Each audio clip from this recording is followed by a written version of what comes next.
Nibyo reka mbasuze kandi mbifurize kugubwa neza mbahe ikaze uyu munsi wa none kuri iyi tariki ya kane z'ukwezi kwa kane umwaka w'ibihumbi 2026 tugarutse muri studio tugiye kureba rero amwe mu makuru agezweho kugeza kuri ubu mu butaka bw'Uburasirazuba bwa Repubulika ya Demokarasi ya Kongo. Niho tuza kwibanda ku bice bigiye bitandukanye yaba byakomeje kugenda byumvikanamo imirwano, amakuru adasanzwe akomeza kumenyekana. Turareba biri guturuka mu mujyi wa Goma, aho kuri abaturage bavuga ko babangamiye ku buryo budasanzwe na bimwe mu bikorwa biri kugaragara muri uyu mujyi, bikekwa ko biri guturuka cyangwa se inkomoko yabyo ari abarwanya M23 bari kugenzura uyu mujyi. Muri ibyo harimo ubukungu bukomeje kwifata nabi, bikorwa mu by'ukuri byashyizweho cyangwa se mwe mu ngamba zashyizweho n'abarwanya M23.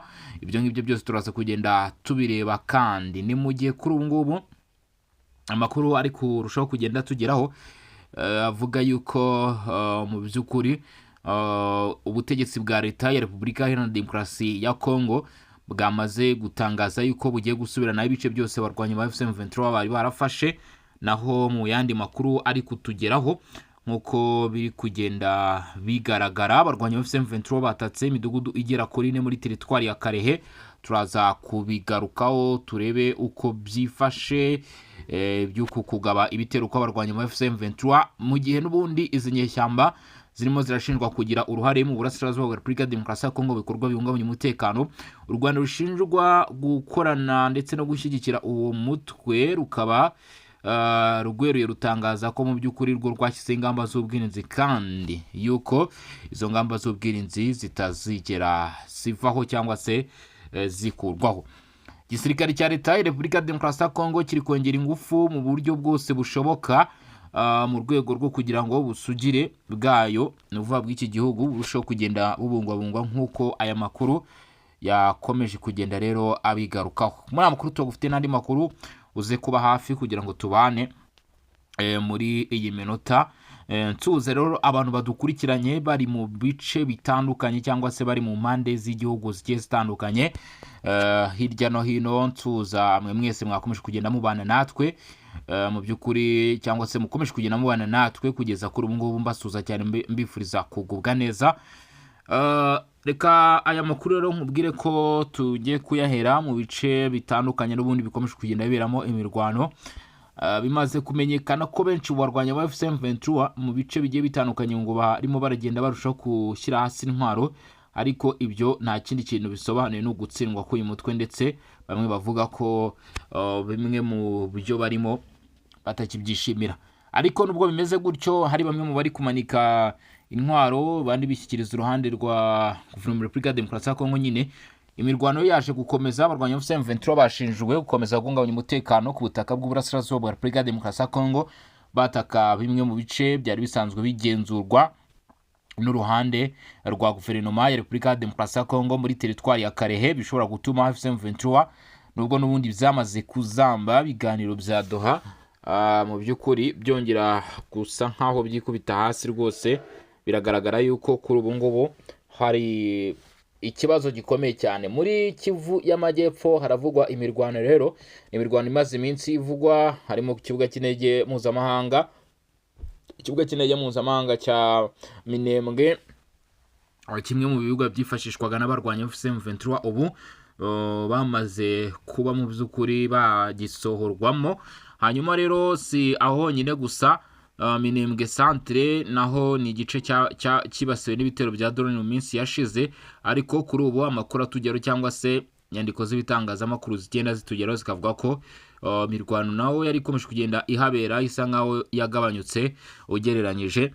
Ariko ibyo ngibyo ntabwo bikuraho ko urugamba ruba rwakomeje mu duce tumwe na tumwe cyangwa se mu myanya imwe n'imwe. Ahangaha ni muri teritwari ya Karehe, hafi ahangaha rwose hari kuvugwa imirwano. Baravuga ko ingabo z'igihugu cya Repubulika ya Demokarasi ya Kongo FARDC zaburijemo ibitero bikomeye cyane byari byagabwe n'abarwanyi ba FC23, ndetse igitangazamakuru dukesha aya makuru kikaba kivuga ko ndetse na bamwe mu batangaje amakuru bakavuga ko ngo ari ibitero muri bya byishyikiwe n'ingabo z'u Rwanda mu duce twinshi muri teritwari ya Kare mu ntara Kivu y'Amajyepfo. Ibyo bitero bikaba byarumvikanye guhera ku munsi w'ejo kwa gatanu tariki 3 z'ukwezi kwa 4 2026 nibwo ibyo bitero byatangiye kumvikana nk'uko byatangajwe rero na Lieutenant Jeremy Meya. Uyu nguyu Lieutenant Jeremy Meya ni umuvugizi w'urwego rw'ibikorwa bya kabiri muri Kivu y'Amajyaruguru n'Amajyepfo. Yagarutse ku buryo ingabo ndetse za Repubulika ya Demokarasi ya Kongo zabashije guhashya ibyo bitero hano muri Operation Sector 2 babashije kubyitwaramo neza, byatumye mu by'ukuri iyo midugudu igera kuri 4 yari yagabwemo ibitero n'abangaba bo muri AFC/M23 iguma mu maboko y'uruhande rwa leta, ndetse ngo ibyo bitero byagwemo abarwanyi benshi cyane bo muri AFC/M23 mu bari bagabye ibitero aho ngaho mu midugudu. Mu by'ukuri yari yagabwemo ibitero harimo bita Kivudere, harimo bita Mwami Ijwi, harimo bita Nyamugari ndetse na bita Mushunguti muri teritwari ya Kare. Aho ngaho rero niho hantu AFC/M23 yari yaramutse rwose guhera ku munsi w'ejo, ndetse wavugwa n'imirwano yari yakomeje kugenda igaba ibitero mu rwego rwo gushaka kwigarurira utwo duce. Nk'uko bakomeje kunyura bitangaza, ikindi gitero cyumvikanye nyuma y'utu duce twa Kivudere, Mwami Ijwi, Nyamugari ndetse n'abita Mushunguti muri teritwari ya Kare. N'ubundi muri Mwenga naho havuzwe imirwano ikomeye cyane. Nakubwiye mu by'ukuri nubwo bumva ibintu bigenda bivuga ko hagenda hafatwe ingamba zigiye zitandukanye, ariko n'ubundi imirwano cyakomeje mu bice bimwe na bimwe. Kubw'izo mpamvu ni amakuru ari kutugeraho asobanura neza uko byagenze, avuga ko usibye muri teritwari ya Karehe no muri teritwari ya Mwenga hari kumvikana imirwano bita Muramba. Ni mu gace ka Muramba habayeho gukumira igitero cy'abarwanyi ba AFC/M23 bari bahagabye. No kuvuga ngo uyu muyobozi Lieutenant Jeremy Meya mu magambo yaje gushyira hanze mu by'ukuri, ndetse yanunganiwe na Colonel Kisembo Benjamin, ingabo za leta ya Repubulika ya Demokarasi ya Kongo zahise zamagana zivuye inyuma ibikorwa by'inyeshyamba za 23 bavuga ko biri guhonyora amategeko yo guhagarika imirwano. Nk'uko uyu nguyu Colonel Kisembo Benjamin nawe yabishimangiye avuga ati ibi bikorwa biri gukorwa n'izi nyeshyamba ngaha muri utu duce birimo birabangamira ishyirwa mu bikorwa ndetse n'ihagarikwa ry'imirwano. Umuyobozi w'ishami rishinzwe ibikorwa bya gisirikare yahise yizeza abaturage ba Karehe ndetse na Mwenga, uwo nta wundi ni Colonel Kisembo Benjamin, ko ingabo ze zigomba kubarinda ndetse n'imitungo yabo yose igomba kurindwa. FARDC rwose yemeje ko ngo bagomba kubarinda.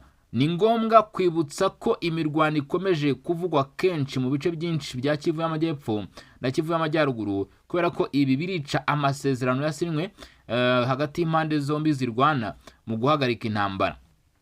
Birabangamira rero ayo masezerano, ariko ikiriho mu by'ukuri cyangwa se icyo wamenya, igisirikare cya leta ya Repubulika ya Demokarasi ya Kongo cyo cyamaze mu by'ukuri gutangaza ko bataza kwihanganira ibikorwa nk'ibyo ngibyo mu by'ukuri bikomeza kugaragara. Hanyuma rero biravuga ko bati muri Kivu y'Amajyepfo rero niho tukiri. Bati AFC/M23 irimo irinjiza miliyoni zigera kuri 17 z'amadolari buri kwezi, ngo aya mafaranga miliyoni 17 z'amadolari ya buri kwezi ari kwinjizwa ngo akorezwa mu Rwanda. Reka dukumve iyi nkuru. Ati AFC/M23 kuba barigaruye uduce dukomeye cyane tugiye dutandukanye, ndetse harimo n'umujyi wa Bukavu kuva hagati y'ukwezi kwa 2025 byagize ingaruka mbi ku bukungu bw'iyi ntara, nk'uko Guverineri Jean-Jacques Purusi abivuga. Uyu ni umuyobozi w'intara Kivu y'Amajyepfo ari nawe watangaje ayo makuru. Yavuze ko ngo ingengo y'imari y'intara Kivu y'Amajyepfo yari iteganijwe yari miliyoni 5.5 z'amadolari ya Amerika, yatakaje hafi 84% by'amafaranga yinjiraga.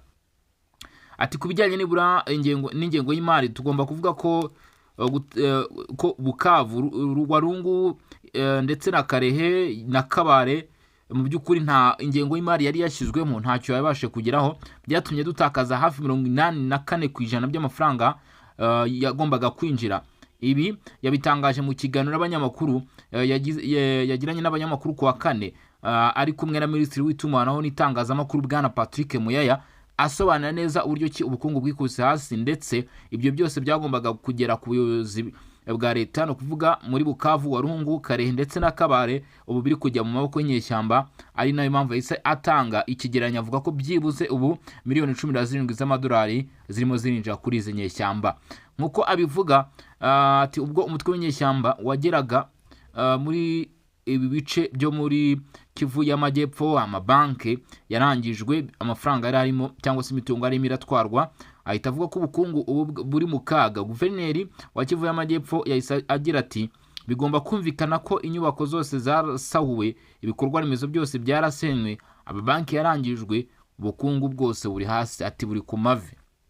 Bati ubukungu bw'intara Kivu y'Amajyepfo bwashyizwe hasi, cyangwa se iterambere ryashyizwe hasi n'abarwanyi FCM23. Ku rundi ruhande ati iki kibazo kiragira ingaruka zikomeye cyane, ariko ni ingenzi kuri FCM23 kubera yuko bari kwinjiza amafaranga menshi cyane. Yavuze ko izi nyeshyamba ziri kwinjiza byibuze miliyoni 17 z'amadolari y'Amerika buri kwezi binyuze mu misoro, kandi ko ayo mafaranga yoherezwa mu Rwanda.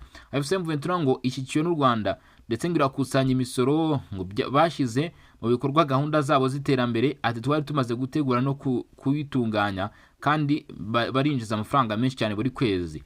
Ibi rero ngo bikaba byarakozwe n'iperereza nk'uko uyu Jean-Jacques Purusadiki yabivuze, guverineri wa Kivu y'Amajyepfo.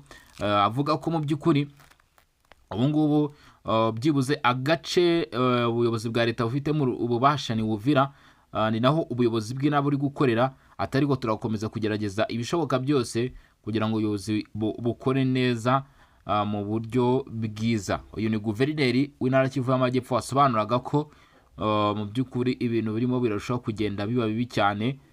Wasobanuraga ko ibintu mu by'ukuri birimo biragenda bihinduka ku buryo budasanzwe. Avuga ati murebe namwe uburyo ki amafaranga arimo aragenda kusanwa n'iyi mitwe yitwaje intwaro, kandi bigahita bidindiza iterambere ry'uduce tumwe na tumwe.